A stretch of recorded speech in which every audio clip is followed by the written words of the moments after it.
I ended up being the only English only speaker there.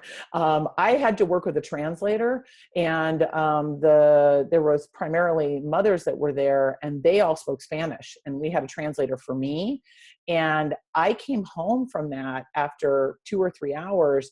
And I remember telling my husband, oh my gosh, I have such a headache. That was really challenging to try and communicate via translator. And guess what? I need to have that experience, because that's exactly what we're asking some families to do when we say, hey, come to this big event at our school and we're going to have a translator available for you. It's like, you have no idea till you're on the other side of that experience, how incredibly exhausting that is to try and follow everything when you're working through a translator.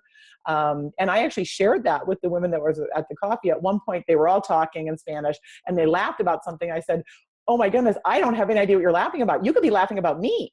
Really trying to show that I could empathize with when they come to an event and everything's happening in English and there's not that ability to kind of keep up as quickly. It can feel isolating, and you can kind of let yourself go to places that and assume things that might actually not be true. But I think one of the most powerful things for me was to be the person on the other side of that experience. And I think because they were able to communicate in an environment they were comfortable in, the things they shared with me were really much more than I think they would have ever shared if they were sitting in the school library. They shared what it's like to sit at a school event and ask some English only speaking parents to have them move because the translator is distracting to them. And knowing that that's happened at some of our events at that time, I needed to hear that.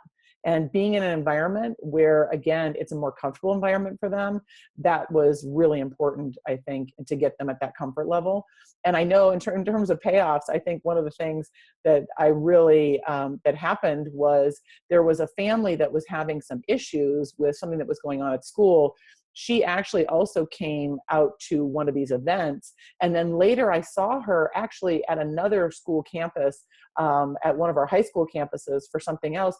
And she comes up to me and gives me a big hug and says, oh, it's so good to see you. And honestly, I don't know that we would have been able to build that relationship just with interactions in the office. The office, especially a principal's office, can be very intimidating. I've removed any sort of principal's desk in my office. It's much more like a conference room, specifically because I don't want it to be intimidating.